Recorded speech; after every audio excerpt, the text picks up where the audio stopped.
መውሊድ የሚከለክላችሁ አይንህ ይጥፋ በሉት። ሴቶች ከዚህ ስትገቡ በገንፏችሁም በፊትፊታችሁም በሁሉም በቡናችሁም በጫታችሁም በሁሉም ዛሬ አንጥፋችሁ ማክበር እንዳለባችሁ አደራ። በአላህ ስም ነው የምለው፣ ወላሂ ይሄ የጥመት አካሄድ ነው። መውሊድን አታክብሩ የሚላችሁን ሰው አይንህ ይጥፋ በሉት። የትኛው ሐዲስ ነው እንደዚህ የጻፈው? የትኛው የቁርአን አያ ነው እንዲህ አይነት አያ ያስቀመጠው? ነቢዩ ዓለይሂ ሰላቱ ወሰላም ምንድን ነው ያሉን ስለ ቁርአን?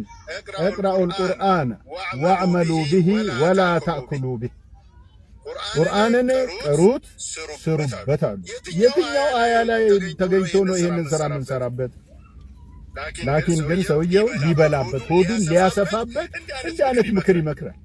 የገንፎ ምክር፣ የፍትፍት ምክር፣ የቡና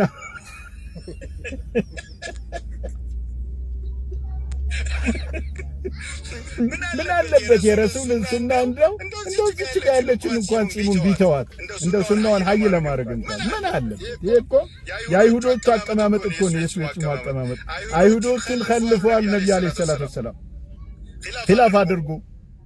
እነሱ ጺማቸው ከላይ ያለውን ነው የሚተዉት፣ እታች አገጫቸው ላይ ያለውን ጺም ሙልጭ አድርጉታል። እነሱን እንዳትመሳሰሉ አሉ። እነሱን ኺላፍ አድርጓቸው እንጂ ነው ያሉ። እዚህ ጋር ግን እነሱን ተመሳስሎ ሙእሚኖችን ሙስሊሞችን ሙልጭ አድርጎ ይሳደባል። አይናቸው ይታያል። እንደገና መጥቶ እዚህ ጋር ቡናና ጫትን ፍትፍትን ገንፎን አዘጋጁ ለማለት ይላል።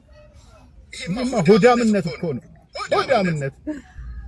ማናችሁም ሴቶች በዚህ ምክር እንዳትመከሩ። ሀቂቀተን ይሄ የሚጥል ምክር ነው፣ የሚያጠም ምክር ነው፣ የጥመት ወሬ ነው፣ የጥመት ንግግር ነው። እንዴ ሰው ለሰው ብሎ ለሰው እልህ ብሎ የአላህን ዲን ይቃረናል፣ የረሱልን ሱና ይቃረናል ሰለላሁ ዐለይሂ ወሰለም። እሳቸውማ በዚህ ጭፈራ መች መጡልን?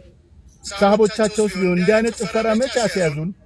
መቼ በዚህ መልኩ አስከተሉንና ነው እንዲህ አይነቱ መውረግረግ፣ እንዲህ አይነቱ ማበድ፣ እንዲህ አይነቱ ልቅነት ከየት ነው የተገኘው? ማን ነው የሰጣችሁ ለእናንተ ይሄንን?